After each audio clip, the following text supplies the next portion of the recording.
ونعوذ بالله من شرور أنفسنا ومن سيئات أعمالنا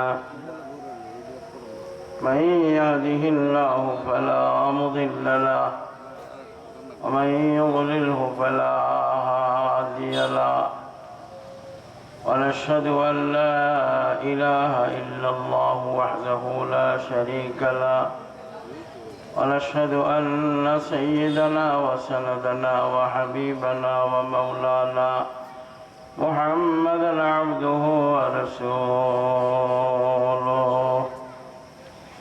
أما بعد فأعوذ بالله من الشيطان الرجيم بسم الله الرحمن الرحيم وإذ قتلتم نفسا فادارأتم فيها والله مخرج ما كنتم تكتمون فقلنا اضربوه ببعضها كذلك يحيي الله الموتى ويريكم آياته لعلكم تعقلون صدق الله مولانا العظيم وصدق رسوله النبي الكريم ونحن على ذلك لمن الشاهدين والشاكرين والحمد لله رب العالمين সবাই দুরূদ শরীফ পড়ি আল্লাহুম্মা সাল্লি আলা سيدنا مولانا محمد وعلى آل سيدنا مولانا محمد اللهم صل على سيدنا مولانا محمد وعلى آل سيدنا مولانا محمد তারটিয়া দক্ষিণ পাড়া দারুন নাজাত নুরানী মাদ্রাসার উদ্যোগে আয়োজিত ওয়াজ মাহফিলের সম্মানিত সভাপতি আলহাজ মোহাম্মদ রেজাউল হক, উপদেষ্টা তারটিয়া দক্ষিণ পাড়া জামে মসজিদ। আজকের মাহফিলের প্রধান বক্তা আন্তর্জাতিক খ্যাতিসম্পন্ন মুফাসসিরে কোরআন আলহাজ মাওলানা মুফতি আবুল খায়ের ভৈরব। তৃতীয় বক্তা হিসেবে ওয়াজ করেছেন হযরত মাওলানা মুফতি হাসান মাহমুদ সাদি, অন্যান্য উলামায়ে কেরাম। সম্মুখপানে উপস্থিত পিতৃ সমতুল্য বাবাজিরা, ভাইয়েরা, স্নেহের কচিকাচারা, আজিজ তালাবারা, পর্দার আড়ালে দোয়ার খনি মা ও বোনেরা, আল্লাহ পাক রব্বুল আলামিনের দরবারে লাখ কোটি শুকর গুজার হচ্ছি আলহামদুলিল্লাহ। মহব্বতের সাথে বলি আলহামদুলিল্লাহ।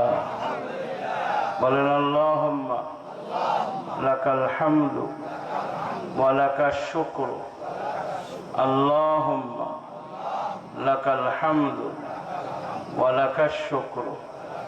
আল্লাহুম্মা লাকাল হামদু ওয়া লাকাশ শুকরু। এই দোয়াটা পড়লে আল্লাহ বেশি বেশি খুশি হয়। মাঝে মধ্যেই পড়বেন। রাতে ঘুমাইতেছেন, খাবার খেয়ে বসে আছেন, পড়বেন আল্লাহুম্মা লাকাল হামদু ওয়া লাকাশ শুকরু। মুখস্থ থাকবে না? বলেন আল্লাহুম্মা লাকাল হামদু ওয়া লাকাশ শুকরু। আপনি যদি কারোর ফ্যাক্টরিতে চাকরি করেন, আপনাকে 20,000 টাকা বেতন দেয়। বাহিরে এসে আপনি বলতেছেন মালিক সুবিধার না, খুব কৃপণ, আমাদের হক মেরে খায়। এই কথা যদি মালিকের কানে যায়, আপনার উপরে মালিক খুশি থাকবে? জোরে বলেন। আর ওই অফিসেই চাকরি করে পিওনে, বেতন পায় 8,000 টাকা। পুরা বিসিক এলাকা ঘরে আর কয় আমাদের মালিক এত ভালো ভাই, আমাকে 8,000 টাকা বেতন দেয়, এরপরে কত যে আদর করে। এই খবরটা যদি মালিকের কানে যায়, ওকে মালিক কোন চোখে দেখবে? আল্লাহ পাক আকাশ দান করেছেন, বাতাস দান করেছেন, সন্তানাদি দান করেছেন, রিজিক দান করেছেন, সুস্থতা দান করেছেন, হায়াত দান করেছেন, কত কি যে দিছেন। আপনি যদি মালিকের প্রতি খুশি হয়ে বলতে থাকেন আলহামদুলিল্লাহ, আল্লাহুম্মা লাকাল হামদু ওয়া লাকাশ শুকরু, অর্থ হলো আল্লাহ তোমার জন্যই প্রশংসা, তোমারই শুকরিয়া জ্ঞাপন করতেছি। এটা যদি বারবার আপনি জপতে থাকেন, আপনি বলেন তো আপনার মালিক আপনার প্রতি খুশি হবে কিনা? আরো জোরে বলেন, খুশি হবে। শুধু তাই না, আপনার দিল আল্লাহর প্রতি সন্তুষ্ট থাকবে। লাইন শাকারতুম লাযীদান্নাকুম ওয়া লাইন কাফারতুম ইন্না আযাবী লাশাদীদ। নিয়ামতের শুকরগুজার যদি হও, নিয়ামত আল্লাহ তোমাকে বাড়ায়া দিবে। সুবহানাল্লাহ বলেন না? কোন মহিলা পাড়ায় পাড়ায় করে আর বলে আমার স্বামী বেশি ভালো না। কে ভালো না? ঈদ গেল, অমুক বাড়ির বিবিরে 10,000 টাকা দামের শাড়ি কিনে দিল, আর আমারে 800 টাকা দামের শাড়ি কিনে দিল। এটা একটা স্বামী হইল? বলেন, স্বামীর কানে এই খবর যদি যায়, স্বামী কি খুশি হবে? হ্যাঁ? আর যদি বলে আমার স্বামী কতই ভালো গো, কেন? করটিয়ার হাট থেকে দামি শাড়ি এনে দিছে, আমি যে কি পছন্দ করছি, আমার স্বামী যে আমার এত আদর করে, এই খবর যদি স্বামীর কানে যায়, আমি তো মনে করি স্বামী আরো 5টা শাড়ি আনবে কিনা? হ্যাঁ, এই জন্যই সূরা ফাতিহার শুরুতে নামাজে দাঁড়াইছেন আলহামদুলিল্লাহি রাব্বিল আলামিন। বলেন না? বলতেছেন না তো? এই ঠান্ডা কমায় দিতে বলো। আলহামদুলিল্লাহি রাব্বিল আলামিন। বান্দা ওযু করে 5 ওয়াক্ত নামাজের মধ্যে দাঁড়ায়, দাঁড়াইবার পরে তার প্রথম বলি, ও আল্লাহ, পরোক্ষ প্রত্যক্ষ, পরোক্ষ প্রত্যক্ষ, বোঝার চেষ্টা করবেন। পরোক্ষ প্রত্যক্ষ যত রকমের প্রশংসা আছে সবই কেবলমাত্র তোমারই। সুবহানাল্লাহ কয়, আরো জোরে। এবার বলেন তো আল্লাহ কত খুশি হতে পারে? হামদে বেহাদ মরখদায়ে পাকেরা, দাদে মুশতে কি ভুলে গেছি। হামদে বেহাদ মরখদায়ে পাকেরা, তারপরে জানি কি দাদে মুশতে খাকেরা, আকে ইমা দাদে মুশতে খাকেরা। হামদে বেহাদ মরখদায়ে পাকেরা, আকে ইমা দাদে মুশতে খাকেরা। আল্লাহর ওলিদের যত বই পড়বেন, এই বইগুলা পড়ার পরে আল্লাহর সাথে সম্পর্ক শুধু গভীর হতে থাকবে। আল্লাহওয়ালাদের মজলিসে যত যাবেন, যত বসবেন, মালিকের সাথে সম্পর্ক খালি গভীর হতে থাকবে, গভীর হতে থাকবে। সুবহানাল্লাহ বলবেন তো? আরো জোরে বলেন সুবহানাল্লাহ। দেখেন, সুবহানাল্লাহ আলহামদুলিল্লাহ লা ইলাহা ইল্লাল্লাহ, সুবহানাল্লাহ আলহামদুলিল্লাহ লা ইলাহা ইল্লাল্লাহ। বয়ান করতেছে আল্লাহ তুমি পুত পবিত্র, তোমারই সব প্রশংসা, তুমি ছাড়া আর কেউ নাই। এই 3 কথা যদি বান্দার মুখ দিয়ে বাড়ায়, বান্দা কি আর বান্দা থাকে? যারা বলেন বান্দা কি আর বান্দা থাকে? ও খালেস আল্লাহর গোলাম হয়ে যায়। তাফসীরের কিতাবের মধ্যে আসছে, বান্দা যখনই আলহামদুলিল্লাহি রাব্বিল আলামিন বলে, সঙ্গে সঙ্গে আল্লাহ পাক খুশি হইয়া জান্নাতের 8টা দরওয়াজা উন্মুক্ত করিয়া দেয়। পেঁয়াজ আছে না নাই? সব জিনিসের মধ্যে গোমর আছে না? গোমর নাই? নাই। এটা আল্লাহর গোমর, যে বান্দা কিরকম খুশি হয়েছে যখনই কয় আলহামদুলিল্লাহ, আল্লাহ সব খুলে দেয়। সুবহানাল্লাহ করলেন না? আরো জোরে বলেন সুবহানাল্লাহ। এজন্য 5 ওয়াক্ত 5 বার যখন ওযু করে সুন্দর করে আলহামদুলিল্লাহ বলে, বান্দার সাথে আল্লাহর গভীর সম্পর্ক পয়দা হয়। কিরকম মুহাব্বত যে পয়দা হয়!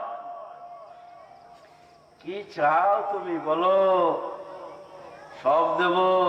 তুই আমার ভক্ত, তুই আমার অনুরাগী, তুই আমার আশেক। মিয়ানে আশেক মাশুক চিরঞ্জিস, মিয়ানে আশেক মাশুক চিরঞ্জিস, কেরামান কাতিবিরা হাম খবর নিস। গলি দিয়া করে আর আমার মালিক যে ভালো রে, বিসিকে চাকরি করে, ঝাড়ু দেয়, ছোট্ট চাকরি করে, আর পাড়ায় পাড়ায় মালিকের প্রশংসা করে।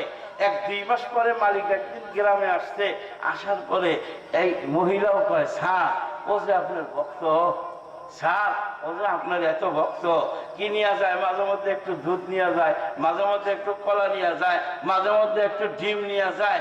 এতেই স্যার মহা খুশি, বেতনের উপর দিয়া গোপনে টাকা দিয়ে দেয়। আসে না নাই? যে আপনি যদি আল্লাহর প্রতি খুশি থাকেন, তাহলে আল্লাহ আপনাকে দিতে পারে না? জোরে বলেন, দিতে পারে না? আল্লাহ কয়, তুই কি চাস? সবচাইতে বড় দামি জিনিস জান্নাত, আমি জান্নাতের 8টা দরওয়াজা খুলে দিলাম। জোরে বলতে হবে। একবার সুবহানাল্লাহ কইলে আসমান জমিনের ফাঁকা জায়গা সব নেকিতে ভরে যায়। ওরে বাবা, সুবহানাল্লাহ জোর লেগে গেছে না? সুবহানাল্লাহ নিসফুল মিজান, আলহামদুলিল্লাহ তামলাহু। সুবহানাল্লাহ কইলে মিজানের অর্ধেক ভরে যায়, আলহামদুলিল্লাহ বললে পুরাটা ভরে যায়। এই জন্য সকাল বিকাল আল্লাহওয়ালাদের কাছে গেলে শিখায়, সকালে একবার আলহামদুলিল্লাহ 100 বার, সুবহানাল্লাহ 100 বার, লা ইলাহা ইল্লাল্লাহ 100 বার। যদি তুমি পইরা মারা যেতে পারো, কবরে যায় দেখবা জান্নাতের আরামায়েশ দিয়া ভরপুর করে দিছে। আল্লাহ। বয়ানে ওঠার আগে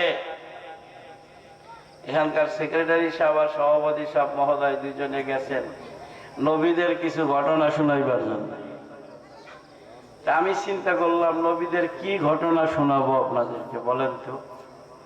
কত নবী আছে, কত নবীর ঘটনা আছে, ঠিক না? হঠাৎ করে এখানে বসে মনে পড়লো, কোরআনের মধ্যে সুন্দর একটা গল্প আছে, মুসা নবীর গল্প।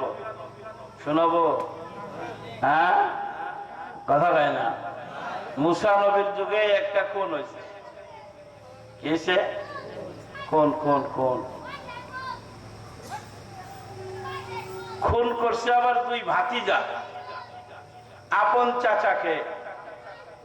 চাচার আবার সন্তান নাই, নিঃসন্তান। নিঃসন্তান মানুষ কিন্তু কৃপণ হয় বেশি, খরচ করে অভ্যাস নাই। আর ছেলে থাকলে টাকা দিবে না, টাকা কেমনে বের করবে ছেলে বুঝে। ঠিক রাত বাজে 12টা, টেলিফোন করে মোটরসাইকেল অ্যাক্সিডেন্ট করছে, টাকা লাগবে 30,000। তুমি দিয়াও দেখো, না দিয়াও দেখো, না দিয়া পারবেন? আর যার ছেলে সন্তান নাই, 2 ভাতিজা চিন্তা করে, খুব সংক্ষেপে আমি 1 ঘন্টা কথা বলবো, আবার বিষয়টা শেষও করা লাগবে, নলিবারে তো আর হবে না। সুন্দর করে 2 ভাতিজা পরিকল্পনা করেছে, এত কৃপণ, টাকা পয়সা গুলো তো আমরাই পাবো, এত তো কোনো অরিস নাই, দিতে চায় না যেহেতু, চলো এক কাজ করি। কি কাজ? ওকে নিয়ে মেরে আর এক এলাকায় ফেলে আসবো, তাইলে আমাদের আর ধরাছোঁয়ার বাইরে আমরা আসি। সুন্দর করে 2 ভাতিজা নিয়ে মাইরা আর এক এলাকায় রেখে আসছে।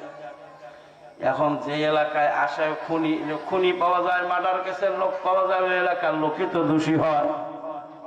এটাই তো এখনকার নিয়ম। তাই 2 ছেলে এসে আরামে বসে আছে। জামানাত পয়গম্বর ছিল মুসা নবী।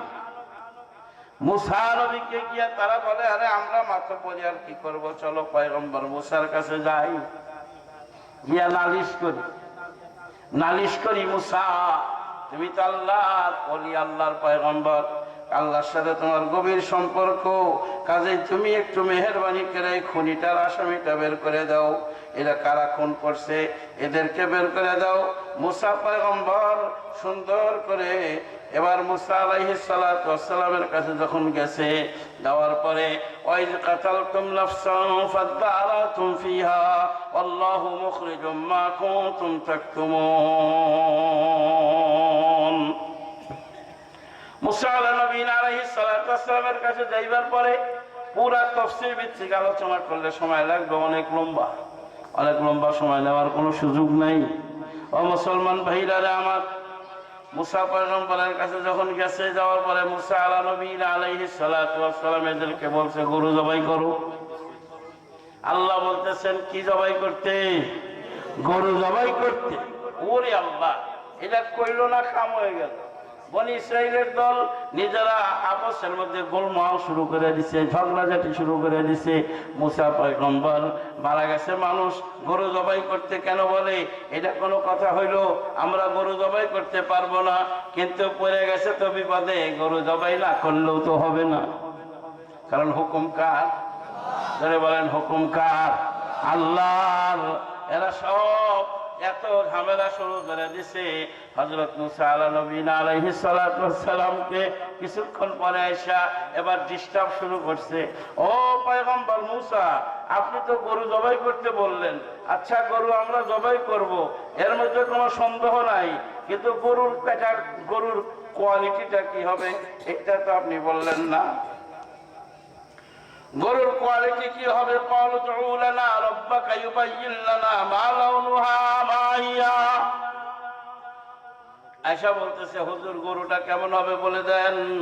হযরত মুসা আলাইহিস সালাতু ওয়াস সালাম চোখে দেখি না তো কি যে ভেজাল, কন্ত দেখি।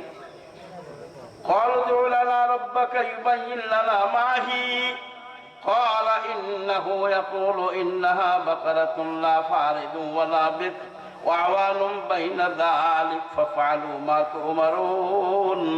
গরুটা মাঝামাঝি বয়সের হবে, তেমন কোনো কামও করায় নাই, তার মধ্যে কোনো দাগও পড়ে নাই, স্পট পড়ে নাই, ফ্রেশ একটা গরু। এই বয়সের, মাঝামাঝি বয়সের নিয়ে আসো, ব্যবস্থা হয়ে যাবে। ক্বালু উদউ লানা রাব্বাকা ইউবায়্যিন লানা মা লাউনুহা। তাফসীরে লেখছে, বলছে একটা গরু জবাই করতে। ওরা যদি একটা গরু জবাই করে ফেলতো তাইলেই কিন্তু আর কোনো ঝামেলা হতো না, খালি বাস কাজ হয়ে যাইত। কিন্তু এরা খালি পেশায় কি করে? আগে হিসাব পেশাইছে কোন কোয়ালিটির গরু, বয়স কেমন হবে, কোয়ালিটি কেমন হবে, দিছে লাগায় মাঝামাঝি। এখন এসে আবার বলতেছে যে এই গরুটার রং কি হবে। তফসিলে লেখছে একটা গরু দুই দিন এসে জবাই করলেই হয়ে যেত, রং সঙ্গে কি দরকার, এত শিখাও কেন? এই যে قالوا ادع لنا ربك يبين لنا ما لونها قال إنه يقول إنها بقرة صفراء فاقع لونها تسر الناظرين।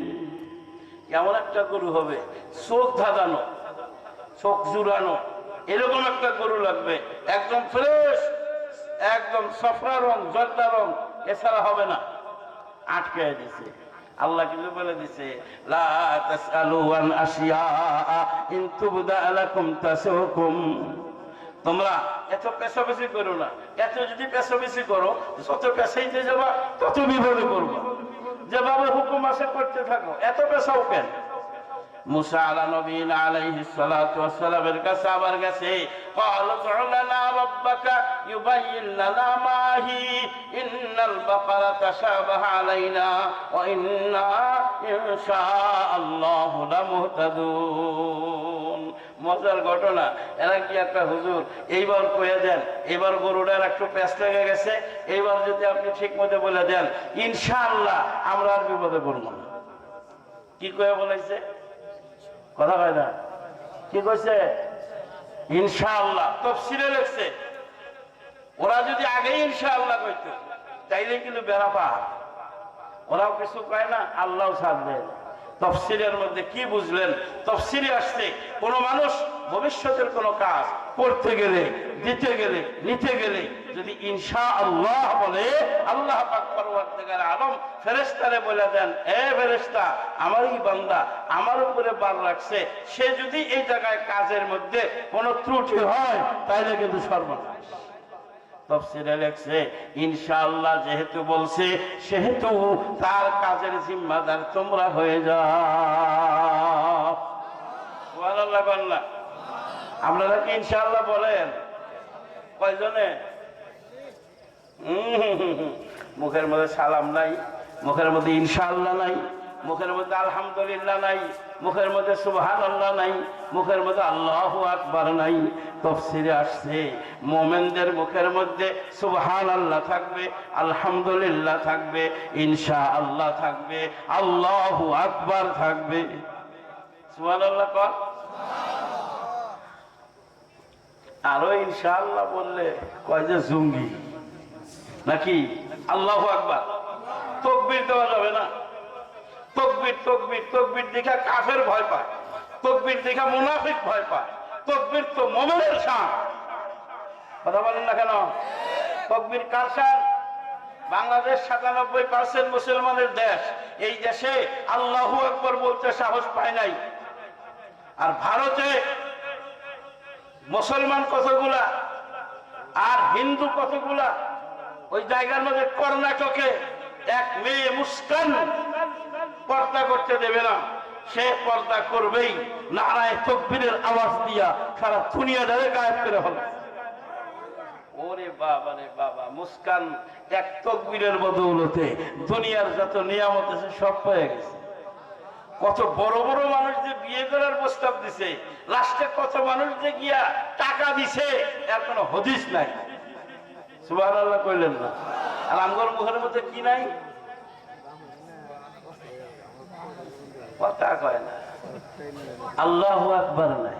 আছে আছে তাকবীর, নারায়ে তাকবীর, আল্লাহু আকবার। এই তাকবীরের আওয়াজ যদি কোথাও দেওয়া যাইতো, এই দেশের অবস্থা এমন ছিল যে ওরে দুইটা জঙ্গি বানা, ওরে দুইটা কি বানা। কথা বলেন না কেন? দুনিয়া কেমন চেঞ্জ হয় দেখছেন? তুইজ্জু মান তাশা ওয়া তুযিল্লু মান তাশা বিয়াদিকাল খায়র ইন্নাকা আলা কুল্লি শাইইন কাদির। দুনিয়াটা কেমন চেঞ্জ হয়! মুহূর্তের মধ্যে বাদশা, মুহূর্তের মধ্যে ফকির, মুহূর্তের মধ্যে রাজা। একজনের গরু নিয়ে গেছে হাটে, যাইতেই বলতেছে একটু ইনশাআল্লাহ বললেন। আর ভদ্রলোক বলে কি, আরে কি কয়, টাকা আমার পকেটে, গরু বাজারে, ইনশাআল্লাহর কি দরকার? যখন মার্কেটে গেছে, যাওয়ার পরে গরুর দাম দর ঠিক করছে, ইনশাআল্লাহ তো বলে নাই। মাঝখান দিয়ে ব্যাগ কেটে সবগুলা টাকা নিয়ে গেছে। নিয়ে যাওয়ার পরে এখন বাড়ি যায়, কই যাও? ইনশাআল্লাহ গরুর টাকা শেষ। গরু কিনছো? কিনবো ইনশাআল্লাহ। কি হয়েছে? ইনশাআল্লাহ টাকা শেষ। মানে তার ইনশাআল্লাহ আর বাড়িঘর নাই। আর আমরাও কিছু মানুষ আছি, আলহামদুলিল্লাহ কোথায়, ইনশাআল্লাহ কোথায়, এটা কিন্তু আমাদের জানা নাই। এটা আমাদের কি নাই? জানা নাই। আসেন, লম্বা কথা বলবো না, অন্যদিকে কথা চলে যাচ্ছে। কিছু শেষ না দিলে আবার হয়ও না। কি কন? মুসলমানদের মুখে কি থাকবে? আল্লাহু আকবার। জোরে বলেন। মুসলমানদের মুখে কি থাকবে? নারায়ে তাকবীর থাকবে, আল্লাহু আকবার থাকবে। মুসলমানরা যদি নারায়ে তাকবীরের ধ্বনি দিতে পারে, ওই এলাকায় শয়তান থাকে না। হাদিসের মধ্যে আসছে, আযান যখন মসজিদে দেয় আল্লাহু আকবার আল্লাহু আকবার, শয়তান খালি ভাগতে থাকে আর পিছনের রাস্তা দিয়া বাতাস বাড়াইতে থাকে। যে পর্যন্ত আযানের আওয়াজ শেষ, ওই জায়গায় গিয়ে দাঁড়ায়। তাহলে আল্লাহু আকবারের ধ্বনি কত শক্তিশালী! শক্তি আছে? কথা হয় না? শক্তি আছে। এটা শক্তি যদি বুঝাইতে যাই, তাহলে আজকে আমার এই তাফসীর শেষ হবে না। এবার এসা কইতেছে এরা, হুজুর ইনশাআল্লাহ একটু বলে দেন, আমরা এবার সঠিক পথে সিদ্ধান্ত নিতে পারবো, আমরা আমাদেরকে একটু বলে দেন। কারা বলল? মুসা পয়গম্বরের গোত্রের লোকেরা এবার ইনশাআল্লাহ টের পাইছে। ইনশাআল্লাহ কি পাইছে? তাফসীরে লেখছে, ওরা যদি ইনশাআল্লাহ না বলতো তাহলে ওদের এই সমাধান হয় না। এই জন্য আমরা করতে দিতে নিতে কি বলবো? ধরে বলেন, বলবেন তো ইনশাআল্লাহ? বলবেন তো ইনশাআল্লাহ? একটা আমল শিখা যান, আল্লাহ জান্নাতের দরওয়াজা খুলে দিবে। আল্লাহর ফেরেশতারা আপনার কাজের সাথে সাহায্য করবে। আলহামদুলিল্লাহ বলেন। আসেন, বলতেছিলাম এরা ইনশাআল্লাহ বলেই ফেলছে।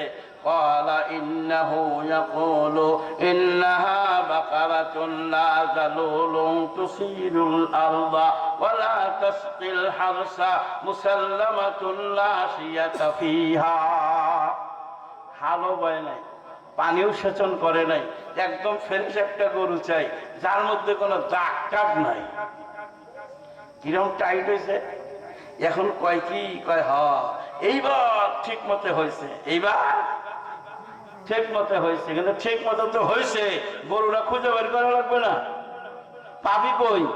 এ গরু বের করতে তোদের জিন্দিগি শেষ, গরু বের করতে জিন্দিগি শেষ, একেবারে হদিস থাকবে না। দেখেন কি বলে, ক্বালুল আনা জিতা বিল হক, এইবার একটা সঠিক রাস্তায় আসছো। ফাযাবাহুহা ওয়া মা কাদু ইয়াফআলুন, লাস্টে যারা গরু জবাই করছে আসলে জবাই করতে ইচ্ছুক ছিল না। তাফসীরের মধ্যে লেখছে, সুন্দর করে আপনাদেরকে এখন আমি বুঝাই, ক্লিয়ার হবেন বুঝটা। সেটা হলো মুসা পয়গম্বরের যুগে এক আল্লাহওয়ালা লোক ছিল। এই লোক পাহাড়ের মধ্যে ইবাদত বন্দেগী করে, আর এই লোক চিন্তা করলো আমি তো গরিব মানুষ, আমার কোনো টাকা পয়সা নাই, একটা মাত্র ছোট্ট বাচ্চা আছে, ওকে কি দিয়ে যাবো, কবে জানি না মারা যায়। তাই পাহাড়ের মধ্যে একটা নীল গাই সুন্দর করে সাজায় গোছায় গাইটা ছেড়ে দিয়েছে। তাফসীরে লেখছে এই গাইটা ছেড়ে দিতে আল্লাহর উপরে বার রাখছে, এ আল্লাহ গরুটা তোমার জিম্মায় রাখলাম। দায়িত্ব দিছে কাকে? আল্লাহকে। এই গরু আর নষ্ট হয়? বলেন, এই গরু আর নষ্ট হয়? দায়িত্ব কে দিছে? আল্লাহ। বাড়িতে আসিয়া বিবিরে ডাক দিয়ে বলে, প্রাণের বিবিরে, আমি তো বাচ্চার জন্য চিন্তা ভাবনা করে একটা বাছুর ছেড়ে দিয়ে আসলাম, চক্রা বকরা বাছুর, দেখতে বড় মজাদার। মুসলমান ভাইরা, কিছুদিন পরে লোকটা মারা গেছে। তাফসীরে মাযহাবিতে লেখে, লোকটা মারা যাওয়ার পরে এখন ছোট্ট বাচ্চা, একটা মাত্র বাচ্চা, বয়স কম। এই বাচ্চা এখন কি করবে, মা কেমনে সংসার চালাবে? এই বাচ্চা চিন্তা ভাবনা করলো, পাহাড়ের উপরে গিয়া সারাদিন সে কাঠ কাটে, আর রাত্রিতে আসিয়া বাড়িতে আরাম করে। কাঠ কাটার পরে যেই কাঠটা বিক্রি হয়, ওই কাঠটা নিয়ে বাজারে বিক্রি করার পরে 3 ভাগ করে, 1 ভাগ টাকা সে আল্লাহর রাস্তায় দান করে, আর 1 ভাগ টাকা সে খাবারের জন্য রাখে, আর 1 ভাগ টাকা মার ব্যাংকে জমা দেয়। সারাদিন যা কামাই করে বিক্রি করার পরে কয় ভাগ করে? 3 ভাগ। 1 ভাগ নিয়ে কারে দেয়? আল্লাহর রাস্তায় দান করে। আর 1 ভাগ কি করে? জমা করে রাখে, খায়, খাবারের জন্য রাখে। আর 1 ভাগ মার হাতে দেয়। বুঝলেন না মনে হয়? 3 ভাগের 1 ভাগ কার কাছে দেয়? মা খুশি হবে কি হবে না?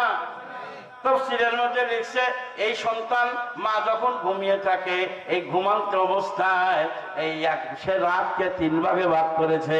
1 ভাগ রাত ঘুমায়, আর 1 ভাগ রাত ইবাদত বন্দেগীতে কাটায়, আর 1 ভাগ রাত মার সেবায় নিয়োজিত করে দেয়।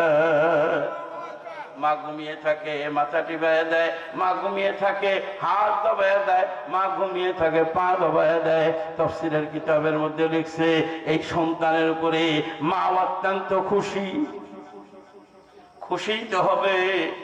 ছেলের বয়স যখন 12-13 বছর হয়েছে, মা একদিন ডাক দিয়ে বলে, বাবা এইভাবে কষ্ট করে পাহাড়ে কাঠ আর কতদিন খাটবা? তাহলে মা তুমি কি বলো? কয়, পাহাড়ে তোমার বাবা তোমার জন্য একটা গরু রেখে গেছে, নীল গাই। কয়, মা ওই গায়ের কথা বলেন? রাজা বাদশারা গাই শিকার করার জন্য পাগল, কিন্তু গাই ধরতে পারে না, আমার কি লাভ হবে? মা ডাক দিয়ে বলে, না রে বাবা, শোন, তোর বাবা বলে গেছে, একটা দোয়া শিখায় গেছে, তুমি যদি পাহাড়ের উপরে গিয়া সুন্দর করে তুমি ডাক দিয়া বলো, এ গাই ইব্রাহিম আর ইসমাইলের উসিলায় আমার হাতে ধরা দাও, তুমি আমার গরু আমার কবজায় চলে আসো।